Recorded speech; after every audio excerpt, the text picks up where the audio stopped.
Shout out, Boogie. This is just for some B-roll purposes. We gotta go like all the way into it. But you let me know whenever you're ready. I'm ready. Let's get into it, bro. I appreciate you doing this. I'm saying welcome to Dominated Impulse. Episode 4, episode 5. I done lost track, but this Unfiltered series I'm doing is just to talk to more creators, let them show their person, and it was an opportunity for me to tap into my passion. I love gaming, I love content, but I like podcasting more than anything. A lot of people don't know that was initially my start. Like, I didn't start streaming, I didn't start gaming. I take a long break from gaming, like years, and then I think like Call of Duty Ghosts is when I came back. So, but enough about me. 21 Dubs.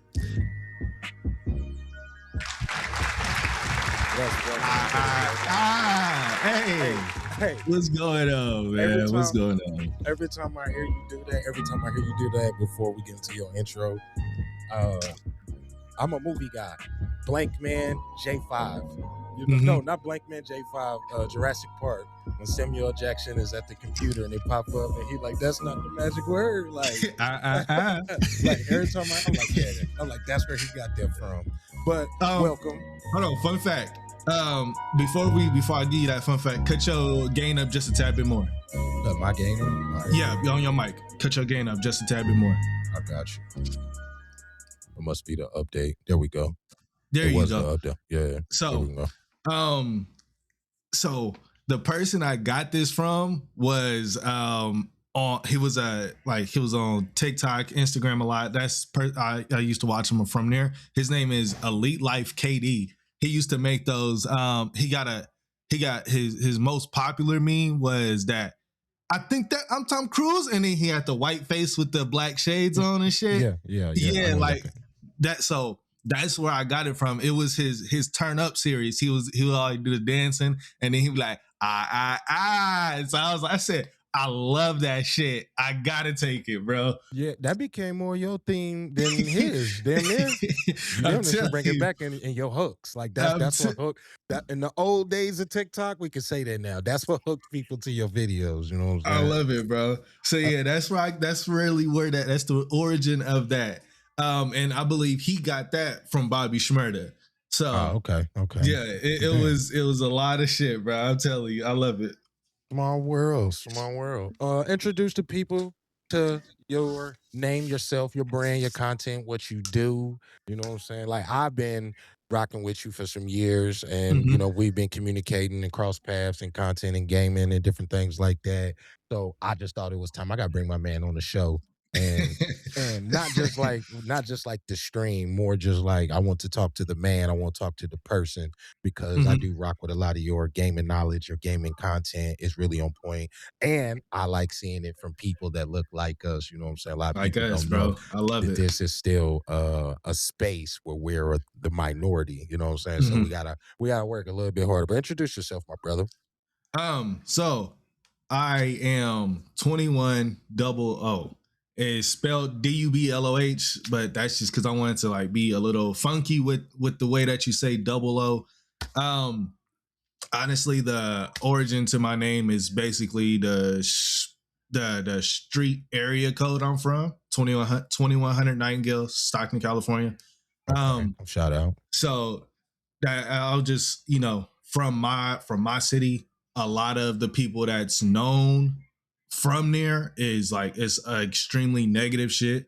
One of the most popular people from my city is EBK Jabo. I don't know if people might not know him, but if y'all ever played NBA 2K26, he has a song in there called Boogeyman.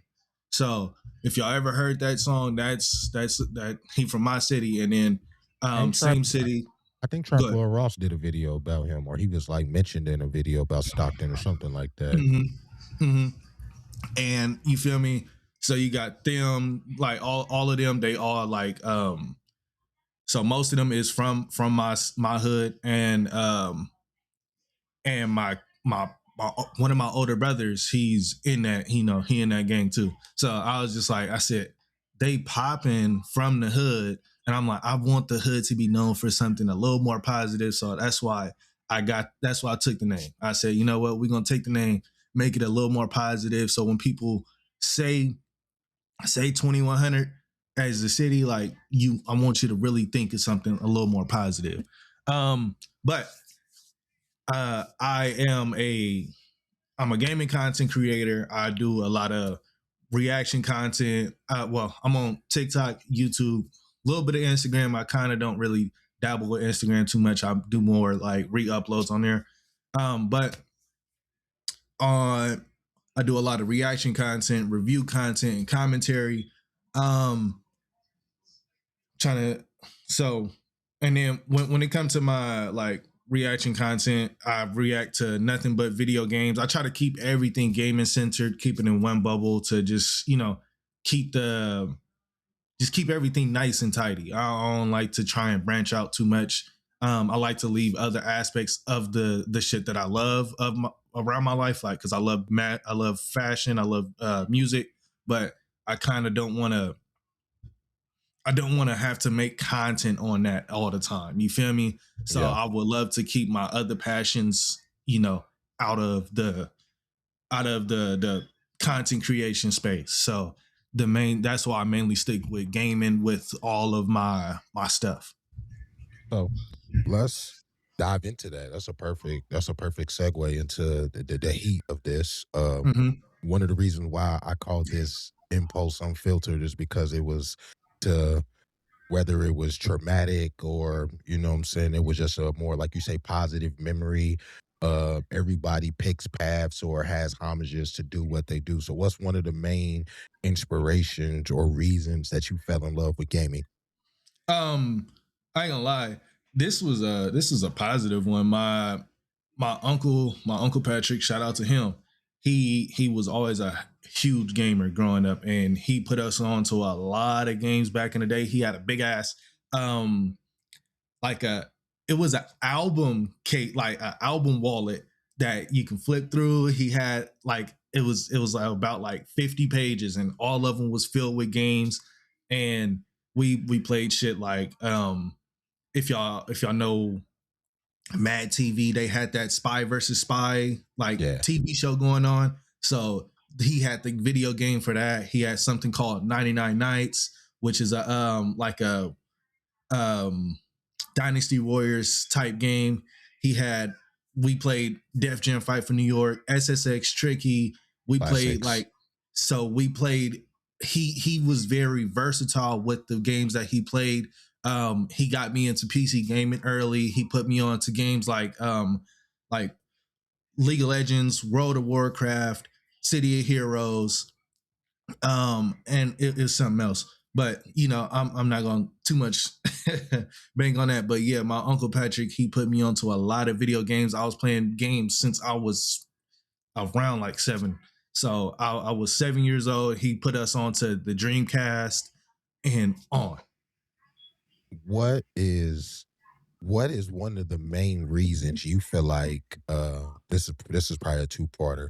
So what is Mm-hmm. one of the main reasons you feel like as a content creator there is a need for I feel like in this era of reactionary content and influencers, you know what I'm saying, and all that, like genuine and authentic reviews, good, bad, or indifferent, have kind of been skewed a little bit. This person might be paid off, or as they say, you know what I'm saying, this they're glazing. So, so for you, what is one of the main reasons you feel like that reactionary content is not only needed, but it needs to be pushed in a way that you can't critique something if you don't love it or you're not passionate about it. So, like, why do you think reactionary content needs to be put in a place and maybe just looked at in a different way in today's era? Okay. So when it comes to like people selling their souls, because that's exactly what it is. You're just selling your soul for a quick buck. This is a conversation I've had with um multiple mutuals I had. Can people stop doing that? Please stop selling out for because especially when it comes to mobile ads like Whiteout Survival, Raid Shadow Legends. I hate those. Prize Stop. picks. I'm gonna say Oh this. my. Prize Oh Picks. my I'm gonna say it. god. Oh my god. Prize Picks, bro. I don't even Prize gamble. Picks, any of those male enhancement pills. Stop doing that. Stop selling y'all souls, because believe it or not, like even though I'm only at 2,500 on TikTok, I get those offers too. So I know exactly how much y'all selling for. I know exactly how much they paying y'all. It's $200 outright, and then whatever your video makes, you make like commissions off of it, and it's $50 per 1,000 views. It's like bro, most of the people, especially I seen a couple of my mutuals do it. I hate it. I hate it to, oh my goodness. And this was the question I was going to ask you, like towards the end. But so like it's a lot of people that take these offers for these low amounts, selling out their souls. It's like, bro, and then they wonder like, why don't my community mess with me no more? It's, bro, you sold yourself, bro. Nobody believes the shit that you're talking about no more. You're not believable. So reeling it back in, the reason that I think that like being authentic and like review, reaction, commentary spaces is important is because it's these people, like, like people like you and me that really that's putting in this fucking work. And sometimes I know I scroll on TikTok and YouTube a lot, and I be looking for gaming advice. I'll be trying to just look at shit. Sometimes when I feel like my content isn't good enough, I try to look at people that's doing it as well to get inspiration from, get some tips and tricks. But it's a lot of people out here that lies. It's like, bro, like People why be are you faking their lying? streams. Yeah, it's like you got people that fake their streams and people that just blatantly lie to people. It's like, why are Facts. you lying so much? You get I swear y'all will make 1,000 times more money if y'all keep it real with the people that y'all talking to. If y'all keep it real with the people that trust y'all and that's building y'all platforms, I'm telling y'all gonna have more longevity, meaning y'all gonna have more money. Y'all gonna make more money up front if y'all start lying. I'm telling y'all, please stop doing that. That's something that people need to stop doing. Um, but again, I know growing up, I used to like people like IGN and shit. So when it came to them, I used to I used to take they reviews to heart.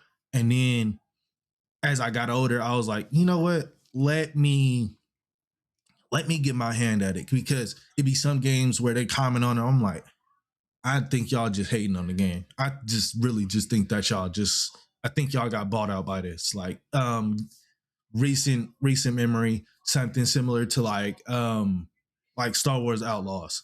They had a whole campaign going on where they couldn't smear the game's name. When they came out with the review, they couldn't talk exactly how they wanted to.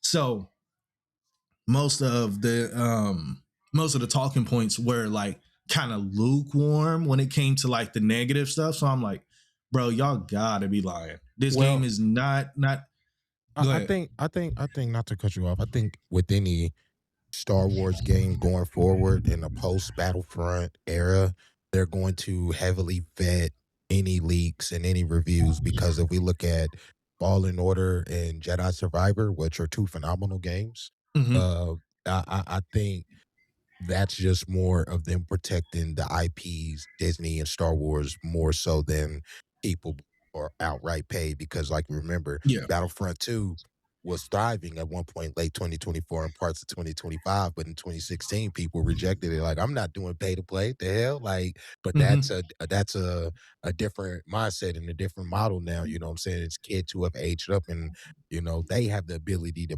pay for the games and play how they want. So nah, I totally agree with you on that part about taking the money and taking the bag, and just not being truthful. Mm-hmm. And a thing with Battlefront, that game actually, like, the gameplay of it was good. It just was riddled with shitty. Um, shitty Microtransactions. microtransactions and the whole like it was just shitty business practice altogether. That game really could have been good. The basis of what it was a Star Wars game with Battlefield like and it was prime like Battlefield 4 combat. It felt just like prime Battlefield 4 because DICE made that game and they knew how to make games back then. So the gameplay was fire. The TIE fighting, like the general basis of what that shit was great. But like you said, nobody like it's just loot boxes, all that other shit. People rejected that. So now the game did bad because of that, because of how bad people acted. Um, and with the Star Wars Outlaws, I actually like that I've game. and that's what's crazy because I don't think it's as bad as people say it is. Like I don't believe it like that because honestly they just released it on Game Pass, so I was gonna check it out myself. Um, but the thing is with IGN, they purposely wasn't talking about nothing bad. That's kind of what I was trying to get at. It's like when you get paid, they give you they tell you you can't speak bad about this game. They Other than give you that, a, we're not gonna they pay give you you. a script. They give you a script. You got to do Yeah, this. This is what exactly. you can say. If you want to say something bad because you can't have too many positive reviews, stay in this box here. Don't talk Yeah, about nothing else outside of these colors. You know what I'm saying? So, exactly. yeah, Exactly. I agree with you. That's one of the things I really love about your content. And I'm not going to mention this creator on here because in this unfiltered series, although we can say whatever we want, I've been trying to project a different impulse Yeah, I because feel it.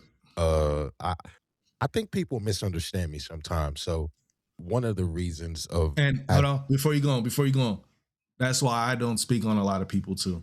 That's exact that I stay out. I try to stay out a lot of drama, but I do peep a lot of shit that people do. And if I'm gonna try and put together who you talking about, I damn near know who you talking about though. It's a lot of people that I peep in my group of mutuals that I'd be like, yeah, dog.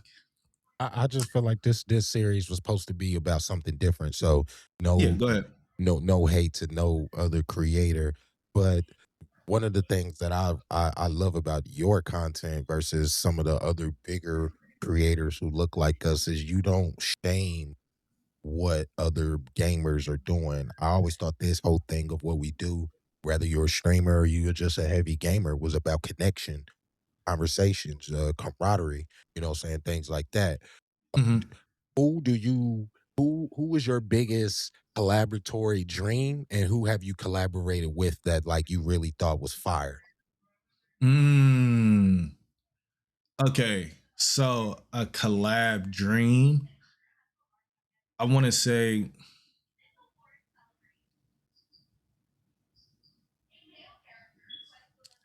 I ain't gonna lie. I kind of want to pull like I'm thinking like Dash EXP, just people that I grew up watching as a kid. Dash EXP, Berleezy. I never really watched Corey Kenshin, so I can't say him. But shout out to Dog.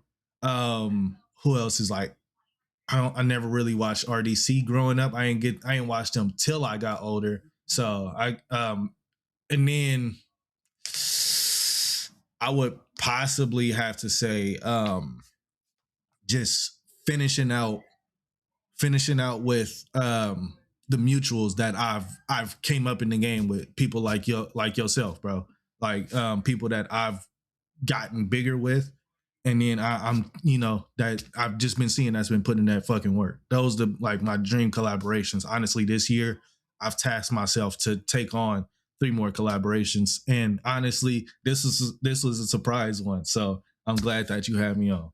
Thank you, brother. No, it's just like it's not about what you play for me. Mhm. Like, and I think maybe I come from that old era of Twitch streamers. Like, oh damn, 21 is gaming, or he playing something, or he reacting to something, or he checking out something. I always look at you as more like you're gonna give us the pulse if a game is good or bad. You don't really play a set game. Like everybody Mhm. has a different role in this. You don't everybody if everybody is doing the same thing, all our stuff is gonna look and sound the same. You know what I'm saying? Mhm. So, that's what I always appreciated about what you brought to the table because I don't think too many people just enjoy the person that they're trying to enjoy. I don't even think they really enjoy themselves. I think they live vicariously through other people.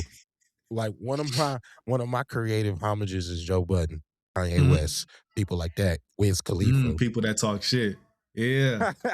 They uh, they 50 Cent. that's a like kind of a good thing when I from Yeah, California. We say when you talk shit, you talk shit. You gonna say what the fuck is on your mind. It Whether it hurts you, you gonna proceed a message how you get it. It don't matter. I But try you I feel try me? You being authentic. I love it. I try to come from a place of love and Mm-hmm. non-hate, but I do think in today's political climate and social media climate with people living on their phones more than ever, and they don't have an identity outside of their phones, and they're scared to talk to girls, and they have no rejections, like they don't know how to interact with other humans. I think Mm-hmm. I think people like myself sometimes are ostracized for having the opinions I have because I don't go with the hive mindset. I kind of be like, wait a minute. And I was always taught if too many people are going left, maybe you should go right. You know what I'm saying? Mm-hmm. That's just like some old school law of alchemy. Let's keep the energy going though, because Hold like on, you're one more cooking. thing. One more You thing. good. One You more good. thing. Do your One more thing. thing. So I love that you was saying that I'm very well versed. So when it comes to you, and I love that you've been putting on for the ball and gun gamers, bro. Y'all been going crazy. So when it comes to the ball and gun gamers, I love the ball and gun community. Like when it 2016, that's where I was at. That's where I was at. So I'm not finna be like, oh, to hell with y'all, fuck y'all. Like type of dumb shit is that. Um, I look at it like this. If you haven't played a game, you can kind of talk about what it looks like. Don't say a game is ass. Like you can't give a definitive statement if you haven't touched it. Like you can say, Facts. yeah, Facts. I'm not meshing with this. I'm not meshing with this because it looks like this. I'm not meshing with it because the gameplay looks like this. I'm not met like you feel me? Like I didn't mess with 2K26 this year because I'm like I played 25. Okay, getting my insight from there. I really wasn't feeling the game. Like it felt like everybody just made too many tall characters. I think we're gonna kind of keep going in that trend of where the tall players is just fast as hell. It's not fun to make different types of builds. Short players, like skinny players, fat players. Like it's not a lot of diversity when it comes to the builds. And I was like, more than likely in 2026, I waited a week, seeing what type of builds everybody was making. Then I seen everybody making 6, 8 up. I'm like, I'm good, bro. Everybody's gonna be making tall characters. I can't like because I really love to make You want it to feel like a new game. yeah, and You I want it to wanted to feel like a make new experience. I wanted to be like, bro, if we're 6'3" and under, we fast as hell. We looking good under the court. It's like the people that's taller, they're a little slower. But I understand in this new I don't really watch too many sports, but I kind of keep up because of the people that's around me. Um, I do understand that we got people like Wimby that can fucking shoot. He's tall as hell. He can shoot. He can dunk. He damn near fast as hell. He keeping up with all the smaller players. So I understand it, but I feel like as a video game, I feel like y'all shouldn't like just tone it down a little bit. Like still make them a little slower. Make it a reason for you to choose between I want a tall character and I want a small character. I want a small character because I can move fast as fuck. I want a tall character because I can get a lot of blocks. I can get dunks easier. Like I'm gonna be a bully in the paint. Like that's why I was like, yeah, it's not feeling very diverse um when it came to 2K26 for me. So I was good. But yeah, go ahead, brother. Go ahead. No, no, it's perfect into the question. That's a perfect into the segue into the question. What keeps gaming fun for you in 2026 and beyond? Because like I say, your catalog is very diverse. I know you probably play the ball and gun games and shoot the shit with the boys. That's what I use them for now. Like I Mhm. don't even really enjoy. playing them for content purposes anymore. Really, I just use them as third spaces. But Yeah. what keeps gaming and what keeps that energy sparked for you in this new year and beyond in your career? Like, where do you see yourself still doing this thing and loving this thing of what we do? So it's crazy. I love I look at it like gambling. When I play a new game, I'm gambling, rather I'm gonna like it or I'm not. X. I love that spark. I love finding out like this game is garbage. What game was I just so I've been on a nostalgia game run recently. Just got done from playing Fantasy Star Online. I just beat Def Jam Fight for New York. I'm finna go back to Vendetta in a little bit. And then I had touched a older RPG from when I was growing up called Gauntlet Seven Sorrows, and I said, this game fucking garbage. We like this back in the day. This shit is ass, bro. So like it's being able to find out like, bro, this shit garbage, bro. I I ain't, love I ain't gonna lie. I don't know if you play Driver, the original Driver. mhm. And I got my hands on it and I played it. And I used to think that was like the greatest game ever. I was like, this is mid. Hear me good, nigga. I need to Mid. double down. That shit is a You true too, you pack of couldn't ass. turn. You The really fuck are you couldn't talking? That accelerate. shit And then they're gonna need you to do like some power slide. Mid. Mid. It's so bad. Oh man, I It's a hate that classic though. game. It's a It's a classic though. classic, but it's so funny because the games were so janky back then that like when we were growing up, we was just so happy to be playing the game. Like because I know most of those games back in the day, like Def Jam, I was like 10, 12 when I was playing them. So I'm like, and the only Xbox I was in the house was my uncle's. It was in his room. So I had to ask him, like, Uncle, can I play the game?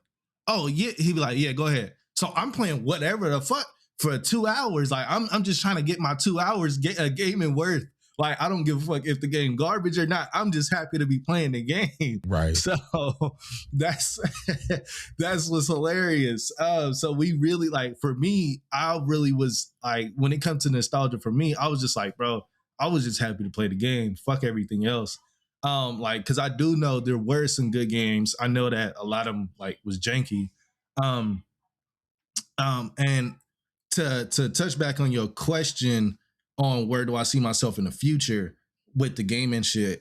Um, Or even just your career where you might pivot. I know mm, before we did this, a lot of people didn't even know I had a podcast. So I was like, oh, mhm, let me do a better job at marketing that mhm. and showing people that side of Impulse besides just the gaming. Okay, so future for me, I feel like I want to jump into more different, more spaces. Um, I want to say, um, like I want to jump into some voice acting, rather it be like movies, whatever the hell. I do want to do movies in the future. Like I just want to be in different media spaces. And yeah, that's kind of it. I just really just want to dabble in a bunch of shit. So if I get big, guarantee you're gonna start. I want to start seeing myself in some more video games. I want to be in a bunch of shit that outlives me. That's really Okay. I want my name to be out there in shit that outlives me. You're trying to build that legacy. Yeah. Be a embodiment of yourself instead of your person. I could rock Mm-hmm. with that. I love that energy. Let me ask you a wild question before we Mm, get into some more darker tones and darker themes. mm-hmm. Maybe it might not even be dark. Let me perfect. What's a perfect game day setup for you? Because you know what I'm saying. Like we all got the adulting aspects of life that we got to go through, and I don't know if you got children or old lady. Some of the other gentlemen who've been on the pod, we Mm-hmm. related to having to balance that and also try to do content. So perfect. What is a perfect game day for you? Whether it's making content or streaming or just jamming out, you know what I'm saying? So I need perfect game, perfect food, and give me the whole 9 yards, start to finish. Okay. So just getting off work. Nice nap first. Get you a nice nap in, because you can't. You gotta get that work annoyingness off your mind. After that, wake up. I don't know exactly what type of food right now, but just something just like they just wherever you go, they pile the food on. Fuck it. Just Chipotle, they just throw that shit in there. Throw big ass pile of food. So I want to have a full stomach after this. I want to be overstuffed after I'm done eating. So that's the food choice. Just something that's gonna fill my stomach up and just be cool. Pause. But uh, and then honestly, shit, just me by myself, bro. Just I love it. Dark room, video game, whether I'm editing or I'm playing the game, bro. Just I want to say hours and hours of that. Just I'm trying to see what. And when it comes to video games, I think a nice solo experience, a nice solo game, something like Ghost of Tsushima. That sound like the perfect one. Right, girl at work, everybody else at work, in the house, everybody gone.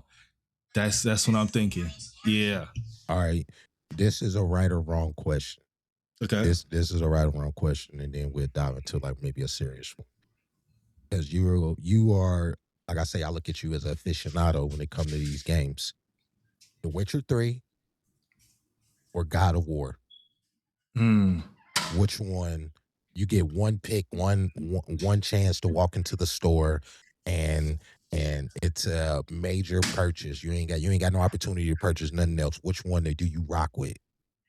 So, which era of God of War are we choosing? God of War 4, not Ragnarok. We'll just go in that same time span. What they was about to couple years apart, right? Give or take. So the newer Kratos. Yeah. Okay. So I'm gonna go.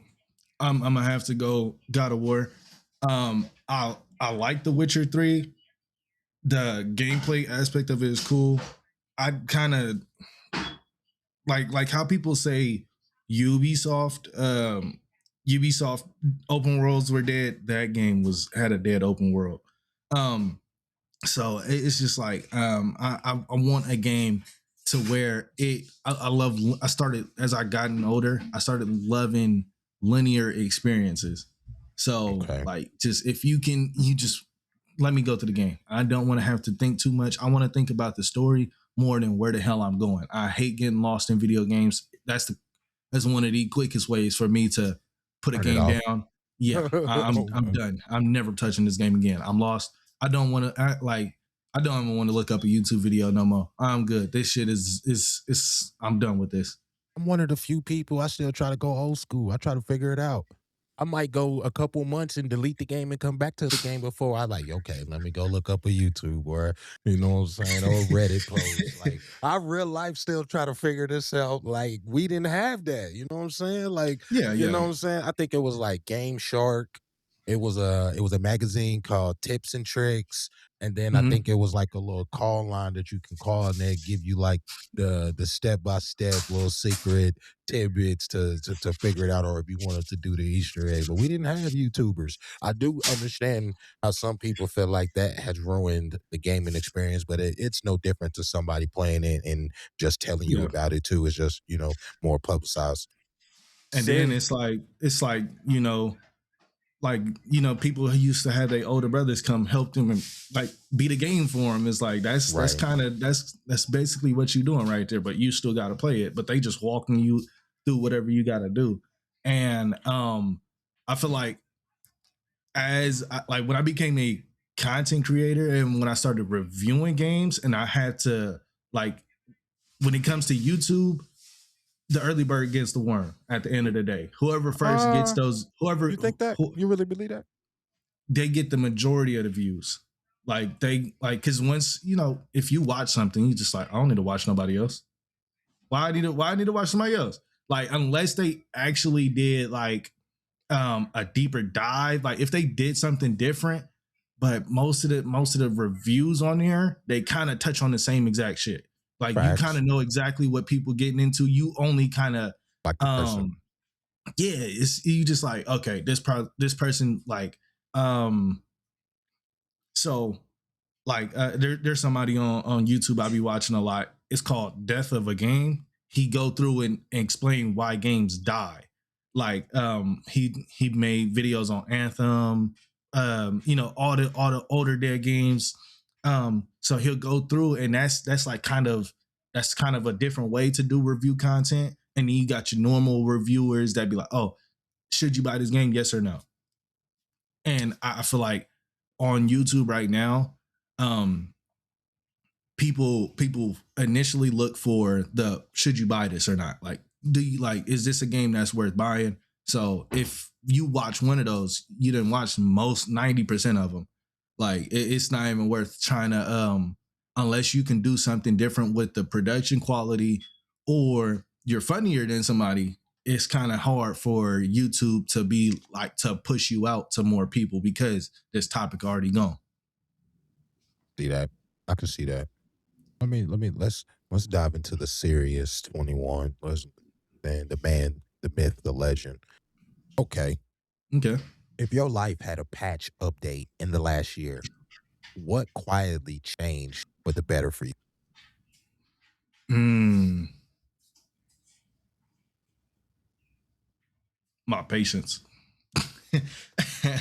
Started tolerating a lot more shit, bro. I don't get as irritated with people. I started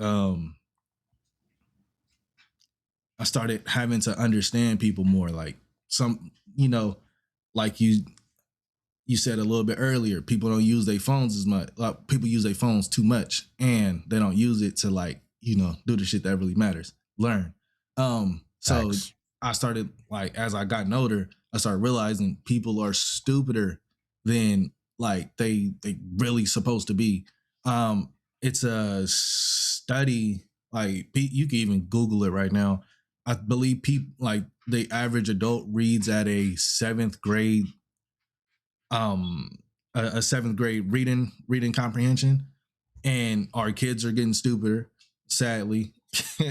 Like, and it's annoying because our our government gets more money the stupider we are. Like the less we do work, the less harder we work, the stupider we are, and the easier we just follow directions. Like they make more money the more that we just let them take over. They want us to be sheep. So Exactly. So with that patience that you learn with your patch update, keeping all things gaming, when you creating, what shifted from something that was absolutely fun and took you to the peak to this is serious, this got me depressed, this got me angry. You know what I'm saying? I don't know about you. I smoke a lot.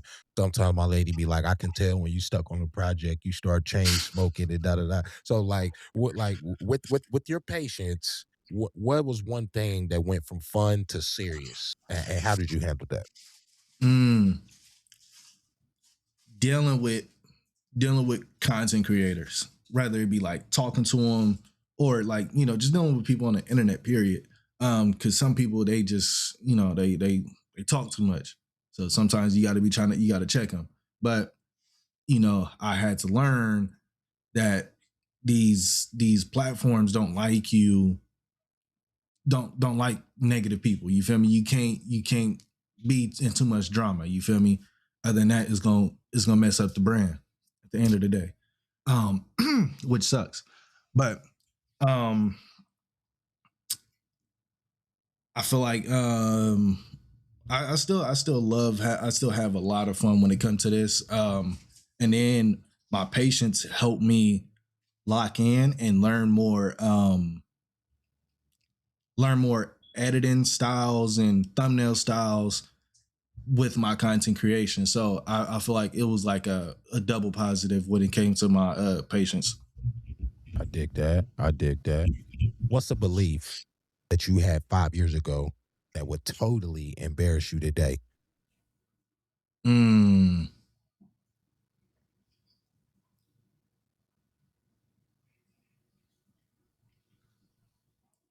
I would say that everybody's on the same playing field. You said that 5 years ago? Yeah. I said that there's like everybody, like black people, white people, Asians, we all are on the same like fairness scale when it comes to these platforms.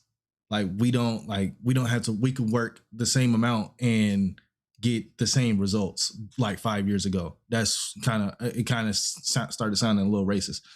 The more I was thinking about it, I was like, it sounds a little racist.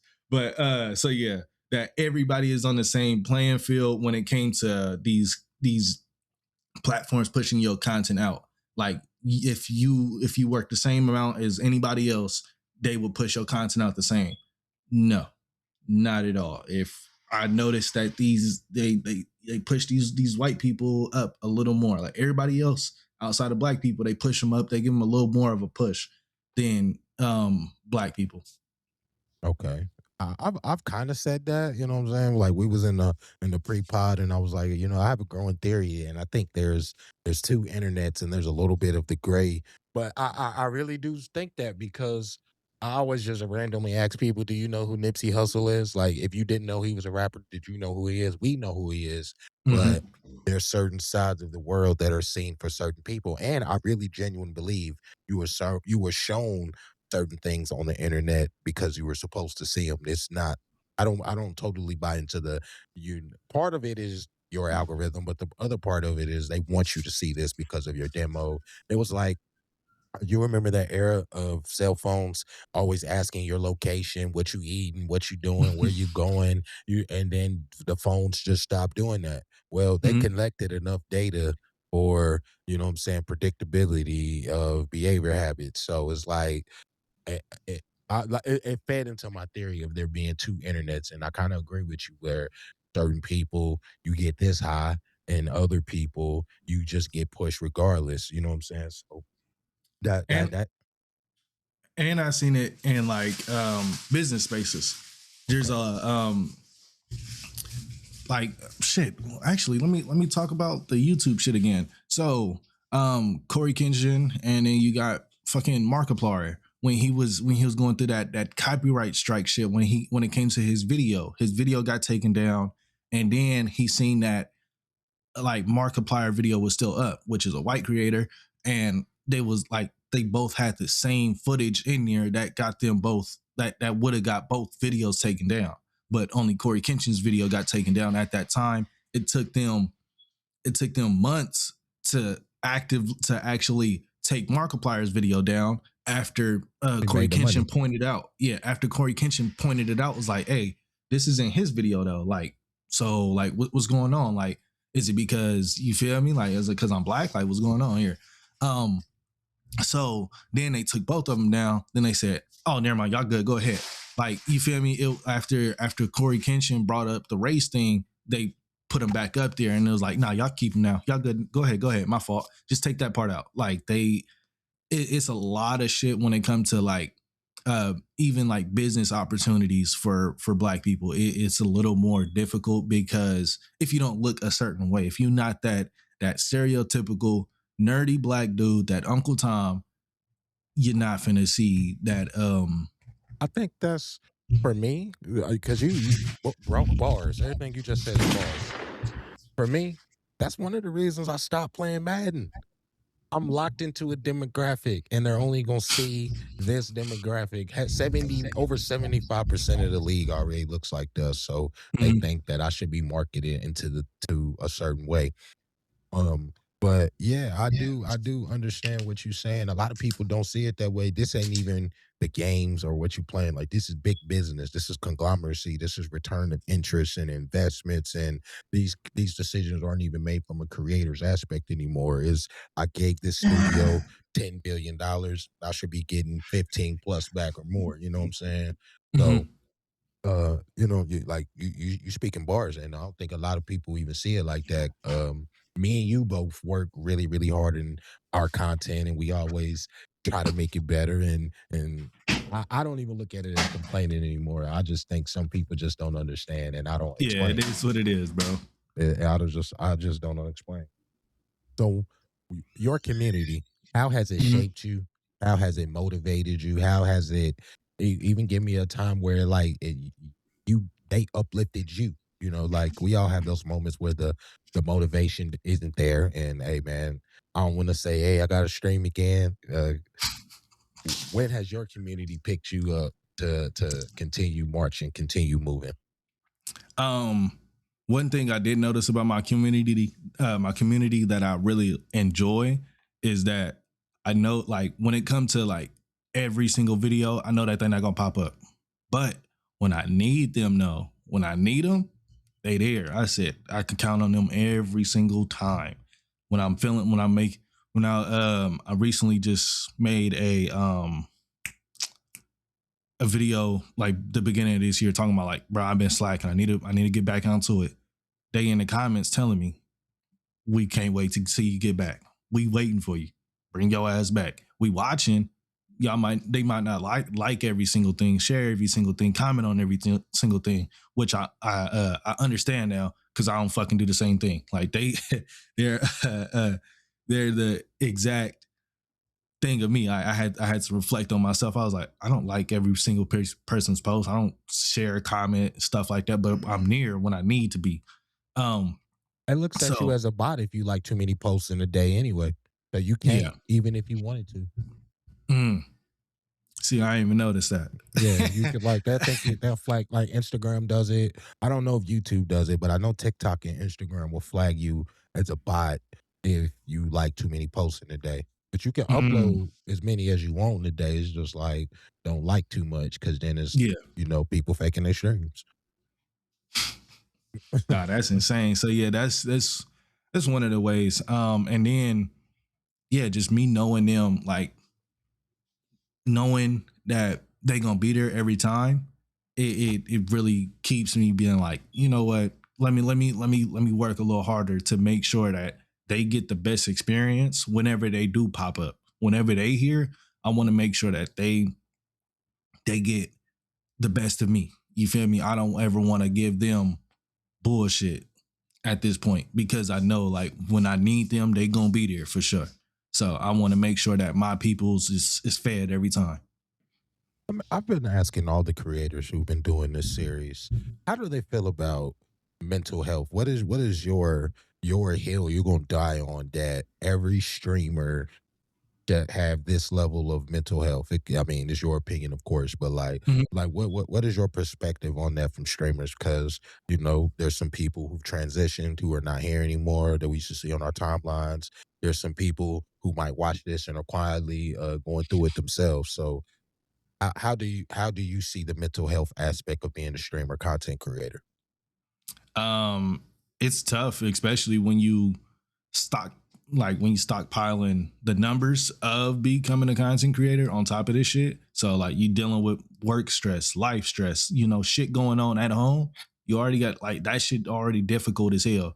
But trying to compile on now I gotta take care of I still gotta feed these motherfuckers content, which I love. Like I love feeding these people content, but trying to feed that and then sometimes a video won't do well. So you be like, bro, what the fuck is going on? Like now, like you start stressing a little more. So I feel like it kind of 2x's that stress level that you get. And I feel like when it comes to when you start, you gotta just as a streamer, you gotta start or a content creator, you gotta start noticing the signs of how you react to your mental health. Like me, I know I start sleeping a lot more and I just be wanting to be more distant from people. Like I shut down a lot etc. I just don't want to deal with nobody. That's how I start noticing. So I like when I finally catch on to it, I start talking to the people I'm around. Like, hey, I'm sorry, I'm a little more angry right now because I'm going through some shit right now. Just give me a second, let me cool down. I'm gonna figure it out, and then I'll say once you start noticing it, once you start noticing the signs, take your ass and go do something else. Step away from this for a little bit. Um, not too long because you don't want, you feel me, like that's another stressor because you want to take a super long break, but you still got to keep people fed so they notice you feel me. So but take your break, go do some other shit. I would say go do some shit similar to like, because me personally, my outlet is going to the shooting range a lot. So shooting is a huge like I never took you de-stressor. as a gun guy. Hey, I ain't gonna lie to you, I never became one until I started at the job I was at. Like now I'm an armed security guard. So you feel me? I was very scared of guns. I was like, it wasn't like I can hold them and you feel me? I knew how to work them, but I was scared to shoot one. Then when they had me do my qualification for it, I shot and I was shooting a 45 for my first one. So that's a big ass gun. That is. So like, so I'm like everybody else around me shooting 9mm and I'm shooting a 45 and they like, damn, why is his gun so goddamn loud? Then they was actually impressed because I was number 3 in the class and it was my first time shooting. I said, what the fuck? I had the biggest caliber in the game in the class, and the only 2 people that shot better than me was a bounty hunter dude. It was a bounty hunter, and it was somebody that was in the military. Everybody else sucks. Everybody else sucks. And that was my first time shooting, and I still had the biggest caliber, and I still came up like 3 points shorter than the military dude. So I said, yeah, this is something that I like. I've been enjoying it. So now, having an outlet and a hobby outside of content is the best for mental health as a streamer, you believe? Yes, have hobbies, have different hobbies outside of this shit. Go do something else, or go back to something that you enjoyed as a child. Honestly, that's kind of what I said, I've been on a nostalgia run. That's been something that I've been loving as a kid. I love video games, so I've been going back playing video games that I played as a kid, and I've been stuck. I seen your Def Jam Fight for New York. Was it Fight for New York or V and Vendetta? New York. What? All right, let me ask you, which one is better? Because I've heard so many takes, and I think I'll say it on record why my opinion on the game. Okay, so I'm gonna rank them from worst to best. Icon, mid.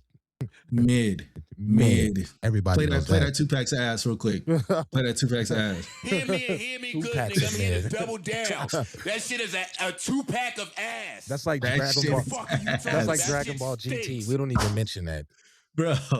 So, and I'm gonna break it down why that game is ass. So, the Def Jam series was a wrestling game. No, like everybody keeps forgetting that because of how good Fight for New York is. New York hides that it's a wrestling game so well, but Def Jam series is a wrestling series. What the hell was Icon? It was, they tuned up the fighting mechanics. The story was you were a business exec for what reason when the whole game was about it's underground fighting. It's Fight Club. It's Fight Club. It's Fight Club. It's Fight Club. Why are we playing this? So you owning a record label, you fighting because of a record label, and then I know some people love that record scratch shit. That shit was booty, bro. The gameplay was stiff. Like that was a bad game. Number 2, Vendetta. I feel like that game was great. Honestly, it was just an amazing game. I can't even say nothing bad about it. I think the only thing possibly bad I can say is that like the characters that you played as were garbage, but I mean, it was cool for what it was. It was good for it being the first game, it being a rappers wrestling fight club game. That was fire. And then obviously big dog, top dog, Def Jam Fight for New York. That is just, it took what Vendetta was, expanded it tenfold. I think Vendetta is better as a game, but I think Fight for New York is a better story. Like, Mm. because like the story is better, but it's just like they rush some parts of the game. Like, it's like I have a theory in movies. I don't know if you know, I'm a big Yeah, go movie ahead. guy. So Mhm. my theory in movies, it always is kind of contradicting my point a little bit, but the sequel is always better in most series because they have more time to flesh out the world that you already know. Mhm. I ain't gotta spend the first act introducing everything. I just think Fight for New York took away from some of the personality of Mm. the fighters, and I think that more had to do with like legalese. Some of these rappers is like, I'm in a video game and y'all gave me a publishing check, and the publisher made X amount of dollars. Because I think Fight for New York is still like over a couple hundred on the after sale market because it's such Mhm. a super sought out game. You can't even get that on Steam. You You feel me? can't, I bro. think You because can't. that's like legal. That's like pre streaming. So I get it. I just think Vendetta's a little bit better. Maybe I'm just the original type of guy. Sometimes I like the Mm. sequels. Sometimes I like the originals. I feel it, bro. So the reason I would say Fight for New York is a little better is due to the fact that they it's mainly the gameplay expansions that they did to it.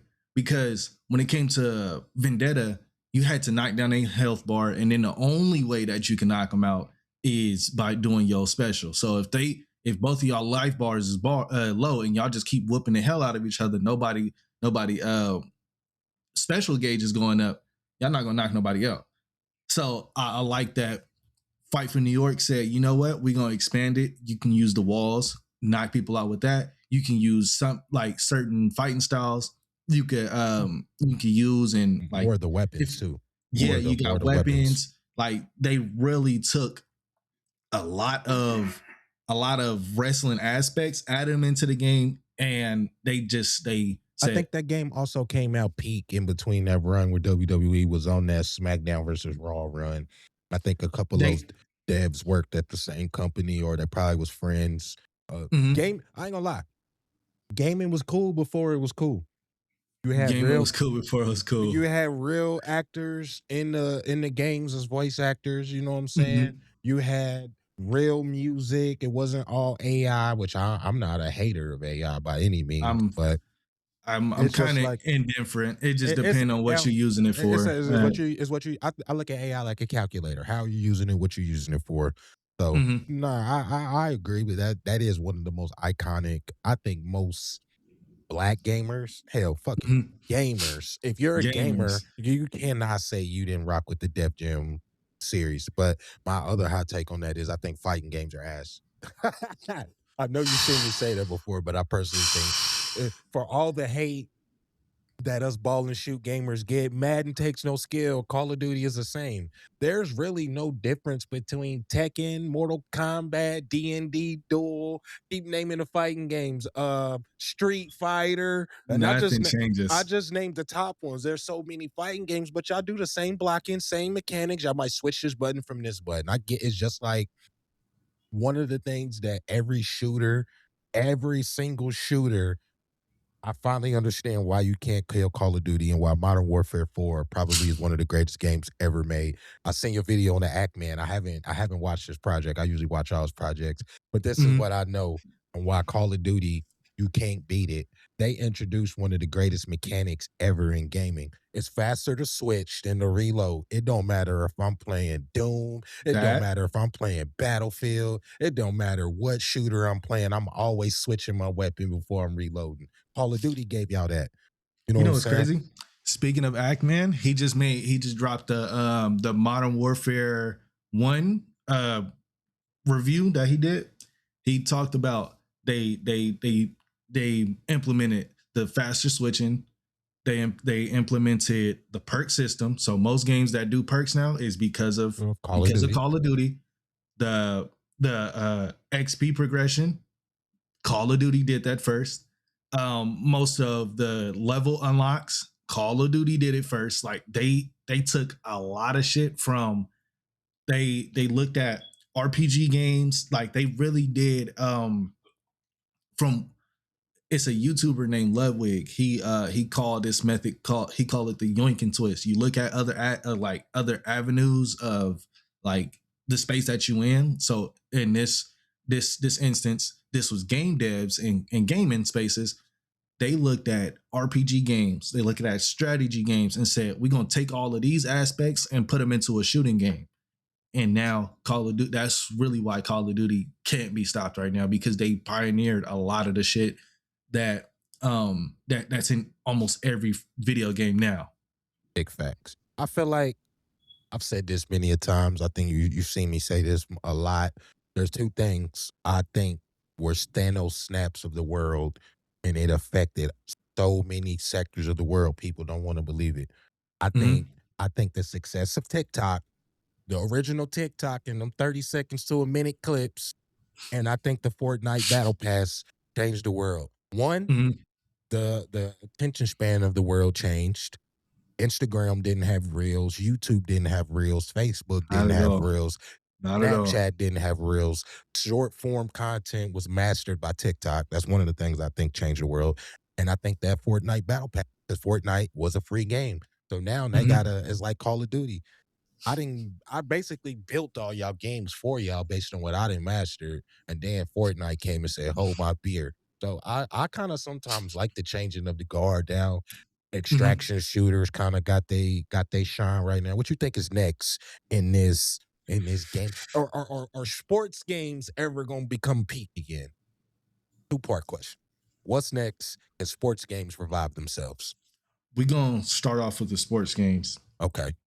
I feel like sports games can bring themselves out of the grave if we can get somebody else out there that can make, because I feel like the top two genres that people play, basketball, football.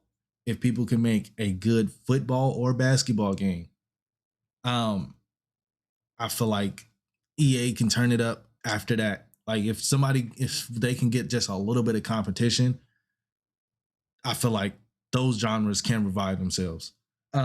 Because look at Rematch. People still love that game. Like even though like it found its dedicated like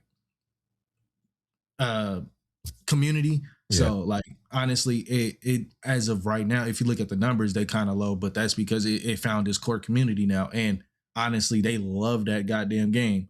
And I feel like that's better than goddamn FIFA at this point. Like who the fuck is playing FIFA? Happy days. But yeah, so Rematch, they took arcade. Like I feel like if we get a shift into arcadey sports again, I feel like people would love the shit that's going on. Because a game that I'm getting ready to get back into is NFL Street 2.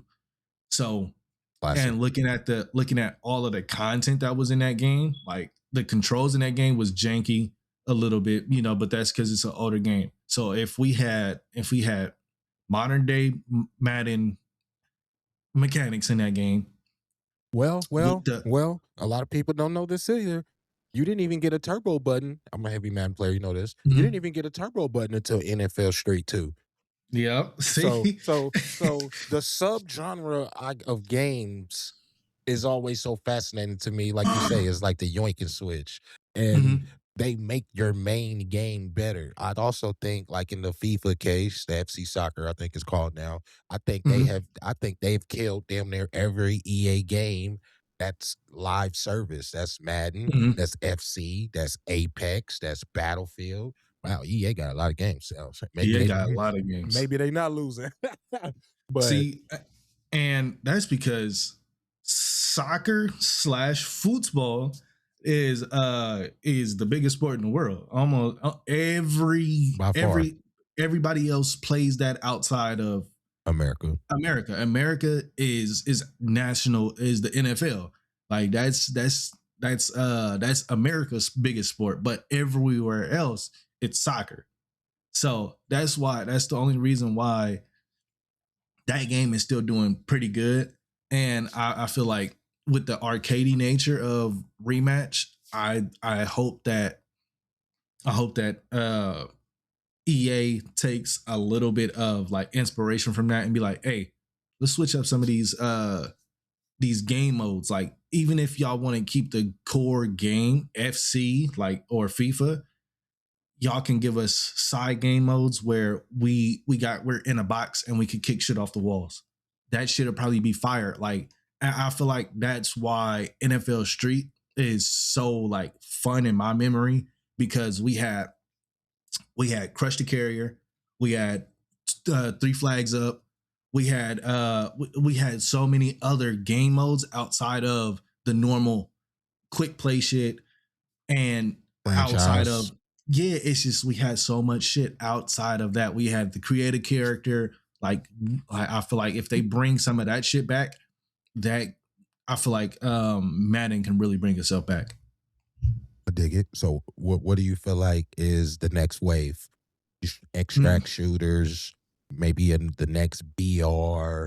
What you feel like is the next wave? You know, it was an era of sports games. Then the shooters took over, and then it was a couple platformers here or there. Any year GTA is dropping, you know, just no open worlds are gonna thrive. All open worlds. So, what you Mm-hmm. think is the next boom in gaming 26 and beyond?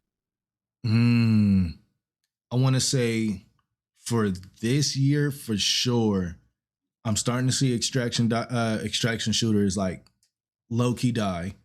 Um, they kind of standing on they tippy toes when it comes to Arc Raiders right now. That game is good, but extraction shooters aren't very friendly when it comes to holding players.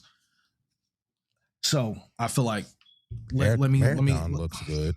Marathon looks good. like it's gonna be fun, depending on how they execute though. So I see that they changed up the graphic, like the art style a little bit more. They said, you know what, we're gonna change the art style, dial it back, make it a little more darker instead of so Fortnite to appeal to more people. Which I'm like, okay, that's fire. But I am ooh shit, because that's kind of a difficult one, because racing games aren't it right now. Nobody's playing nothing else. Nobody's playing nothing outside of Forza. Extraction shooters, nobody's playing nothing outside of Arc Raiders. May if Marathon does well, it might, you know, give it another boost, but I don't see extraction shooters doing too much more well. I'm kind of thinking we're gonna start. I think we're gonna get back into more hero shooters this year. I think Okay. that's gonna be the next shift. I'm really thinking, because especially if that new game from the Apex devs, High Guard, do well, I'm thinking people are gonna start loving hero shooters again. Because we got, what's the hero shooters we got right now? We got Overwatch still kind of popping, Valorant. Marvel Rivals, Valorant. Like, those are all still like the Apex. Apex hero shooter genre is still popping when it comes to they got too many games that's popping all at once. So I feel like if High Guard does well, we're gonna see another shift in the hero shooter genre. So we're gonna start seeing people do some like crossovers from other game modes. So this is something that I've spoke on in one of my recent TikToks, where I was like, so that High Guard game, if nobody knows what to expect from that, it's legit Apex mixed with the breach mode from For Honor.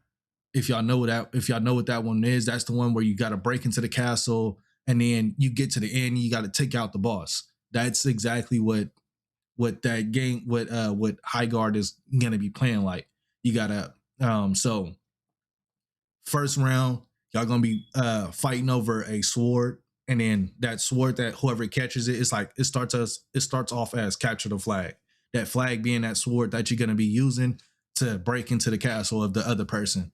Whoever captures the sword becomes the attacking team.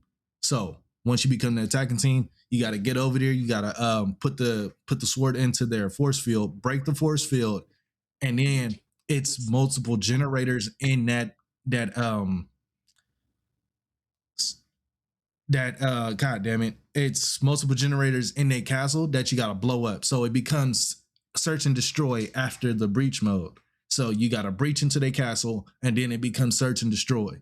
You got to blow up all of their stuff. And honestly, I think that the concept, it sounded like a lot, but I'm thinking that, like, me knowing that's going to be the original Apex team, I believe that they can pull it off.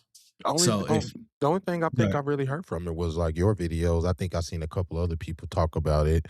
I seen it at the Game Awards, but it's been kind of a sneaky project. I'm gonna keep my eyes open for it. That's because since it is the original dev team, they said we gonna only put out one thing and go radio silent. We're gonna show y'all everything that we got. We showed y'all gameplay for it. We showed y'all a reveal for it. We gave y'all a release date. We gave y'all 3 weeks to we gave y'all 3 weeks to look at the trailer and then come up with your own opinions. And then when the game drop, try it. Go ahead, it's free. Go ahead, try it. That's exactly what they doing. Because that Ackman video that you spoke on earlier, that was him talking about High Guard and how it looked bad. And when I seen him say that, that's when I knew, like, oh, nobody understands this game. Nobody understands what this game is about.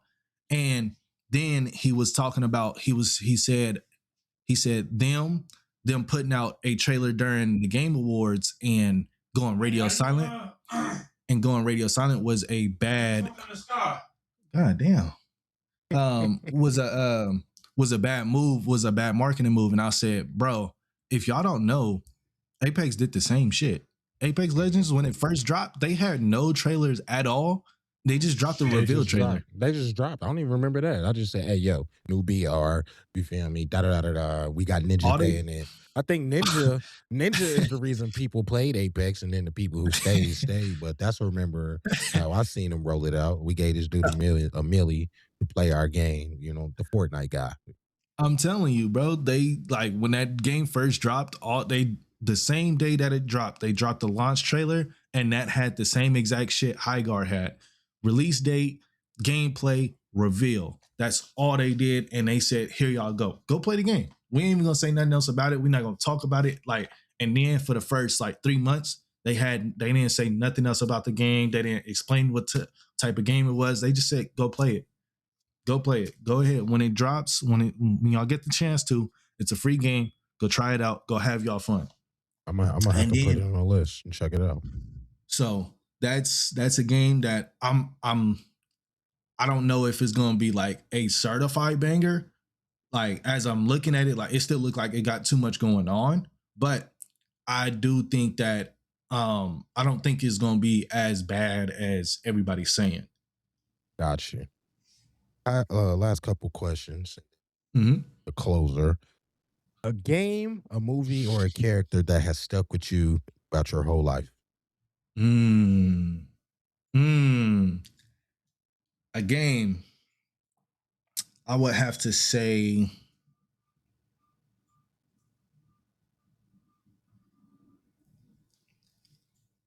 I would say Dante's Inferno. That's a good one. That game is so funny, bro. I can revisit that game 50 million times. That's a game that I always end up coming back to. And it's hilarious because that's a game about a dude going all the way through hell for some coochie.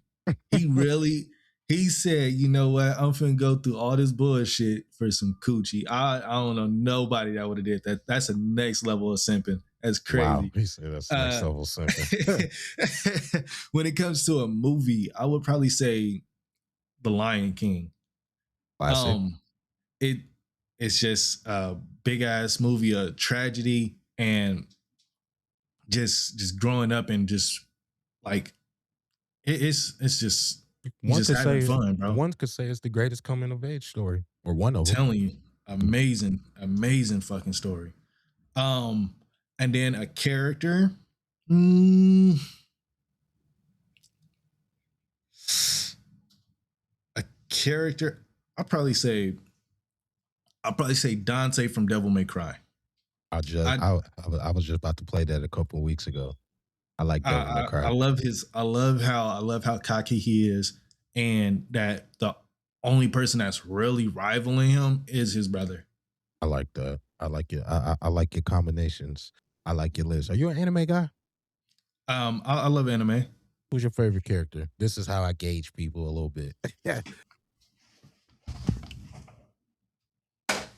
Depend on me personally, when it comes to my animes, I like big bulky characters. Like I like the strong characters. So when it comes to DBZ, I love Brawly. And I love Android 13 in his second form. In Bleach, I like Kenpachi. Kenpachi. And then, but my all-time favorite this is my guy right here. This is my guy. This is my guy. So what was that? Yeah, this is God damn, I can't even think of this nigga name right now. I just drew a blank. I'm so mad. But this is the Stone Hashira from Demon Slayer. That's okay. Honestly, with him, I love how he doesn't have the same amount of powers as everybody. He just works harder. He worked harder than everyone else to become the strongest. Like, I love that. I loved his story. His backstory was fucking tragic as hell. So he the way he got this scar. Actually, let me bring it down one more time. So the way he got this scar on top of his head, yeah. He was a priest, and he ran an orphanage. So one night a demon came through, killed everybody. It only left him, like, he was only able to save one person, which was the butterfly Hashira. And the demon left this big ass scar on him, and that kind of made him go into a deep depression until the owner of the Demon Slayer Corps found him and told him, like, we still need you to come save people. Like don't give up. He was thinking about offing himself, honestly. So in the series, when you first meet him, he's always crying. That's because he's thinking of that night that he couldn't save the other orphans. So I said, bro, I love it. And then he was extremely scrawny, like Deku. Like he was a scrawny ass dude when he first got the scar.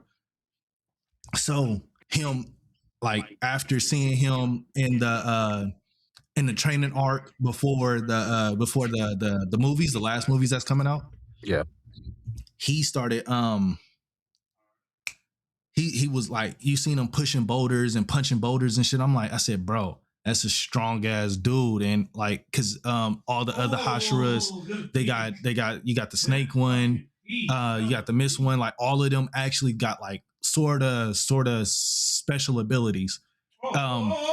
Even like the wind Hashira, he got his blood turns makes any demons that smell it drunk. So once he bleed, he makes everybody drunk. So him just being like, he just naturally fucking strong. Like nobody can fuck with him. That's why I said, that's my guy. That's my guy right there. I fuck with him. One more before the closer question, before we flip the script a little bit.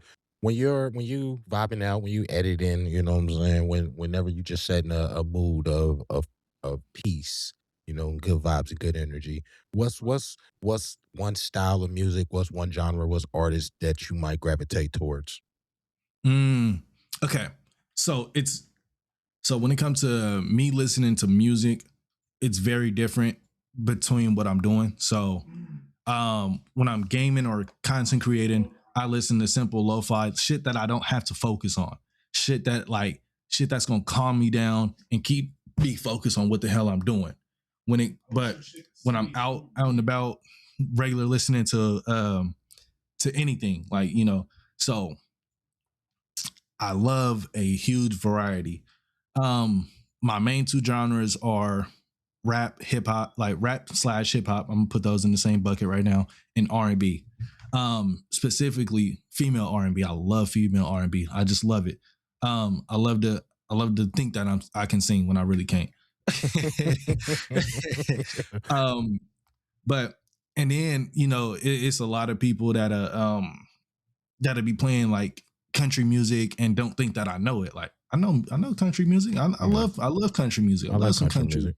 Like they be thinking that I don't like that type of shit. Like, because, you know, I'm black. They be like, bro, yeah. Oh, you like it? Oh, wow, that's crazy. You like jazz? Because I'm younger than them. It's like, bro, yes, I love all types. I love all genres for sure. So my like normal vibing out, I listen to hip hop and R&B. Those are my main two when I'm like rarely listening, but sometimes I like to listen to oldies. I like to listen to neo soul. Like, so I love a huge variety. Like I treat my music like my gaming. Like I like to just dabble into other shit just to, so you don't get stuck in one thing. Yeah, because even some like some heavy metal. Like I like some heavy metal. It's some cool shit in there. Like it's not like really like it fucks my ears up sometimes, but you know, like, you know, it's nasty. that's garbage music, but you know, I still fuck with it. So yeah, like that's some of the music I gravitate. What about yourself though? Let me hear some impulse playlists real quick.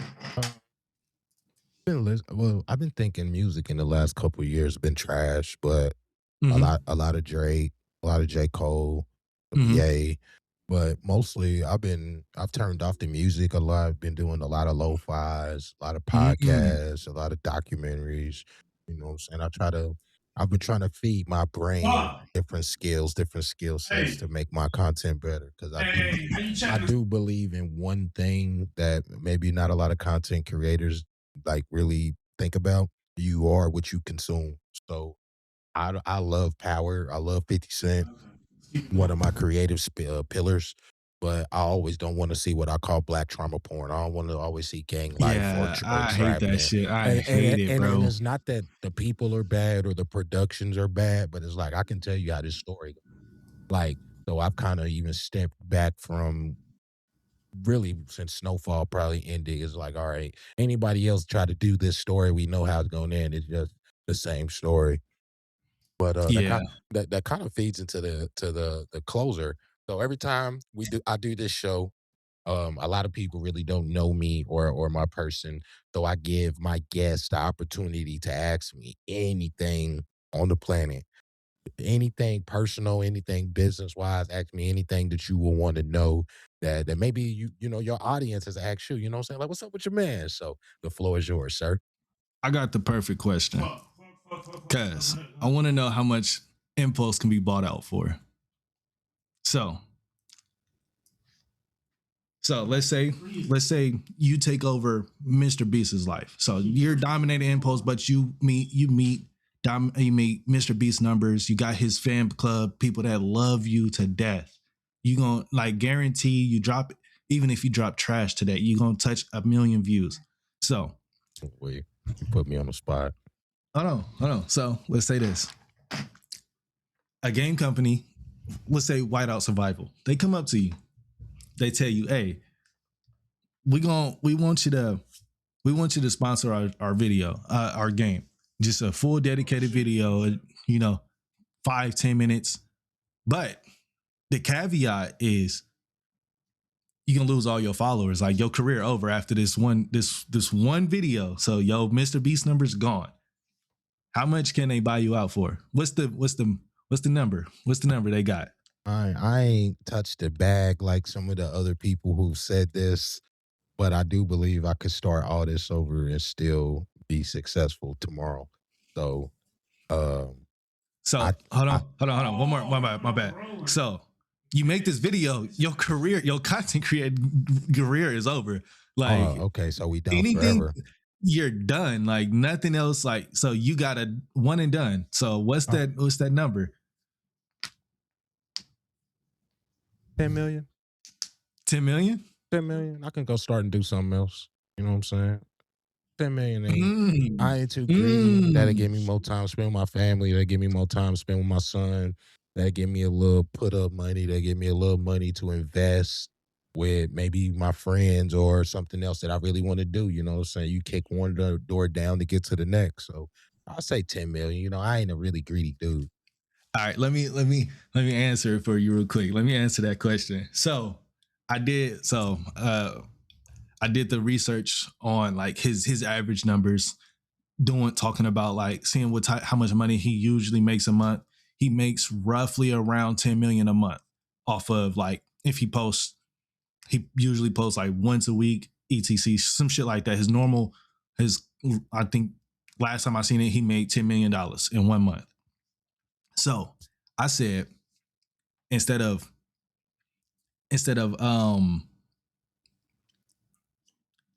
me taking a big lump sum at the front, I said, give me a low number. So let me take $1 million. And then I said, but I get 50% of all royalties that you make on the game until you collapse. So all of the people that's gonna play that game, all the money that they gonna make, I'm gonna make the back end. I'm gonna make off the back end. So I said, you know what? Fuck it. It is what it is. So, and then we're gonna charge for that game too, like $20. So I'm making $10 per person that go on there. Say if that 1 million people go buy that game. I'm making good money. So I said, bro, if I ever had that type of numbers and people want to buy me out for that type of shit, where it's something that's gonna fuck up my image, I said I need royalties. Fuck upfront money. Because I want the money off the back end, because you still gonna be running this game at the end of the day. You're gonna keep running into other content creators. So I want half of everything that you're doing after I fuck up my name. You make a point. I didn't think about it. I've never thought about it like that. That's a bar. That is a bar. Hey, that's a bar. That's a message. Oh, let me know. Let the people know, where can they find you? Where can they find your content? Maybe what some of your upcoming endeavors to close out the year as we wrap this up. I appreciate you doing the show, bro. I got to see a different side of you. Fire conversation. You know what I'm saying? I got to pick your gaming brain. So I can't wait to throw this up on the Patreon and just let people really digest it and just get to see a different side of yourself. Before I talk about myself, y'all go fuck with the Patreon. What's wrong with y'all? Y'all not fucking with Impulse? What's going on?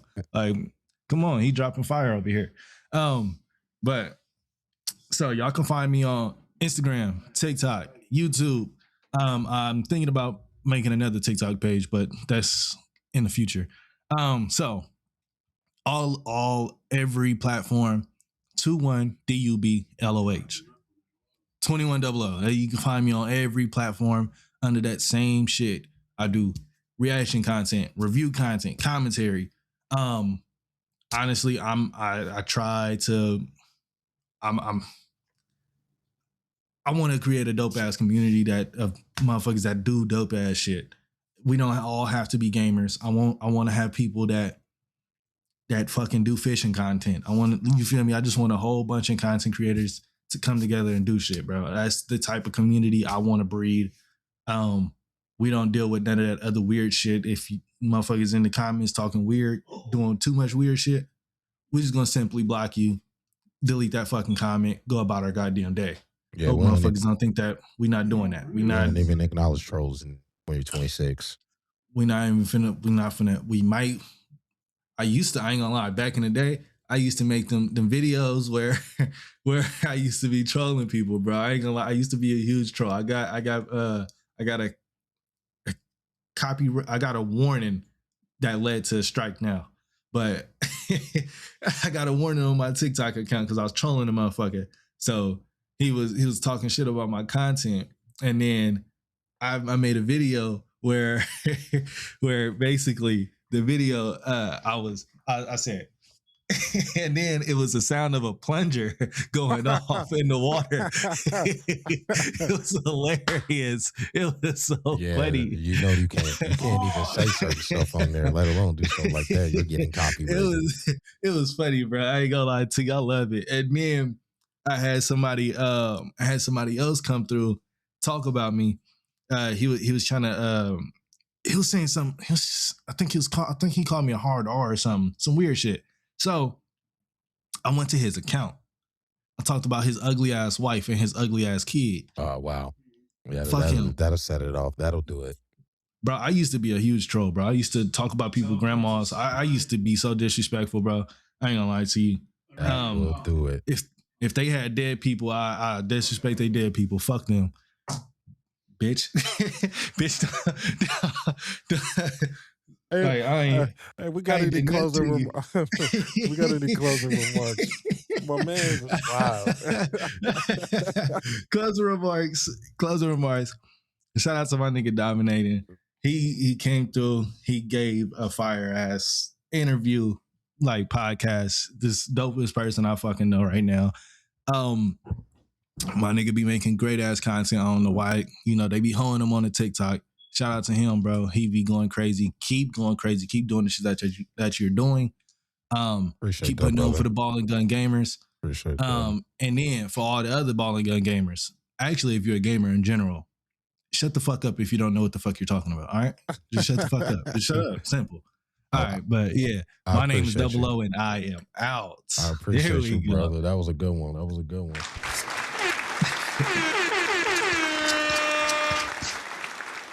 I appreciate you, brother.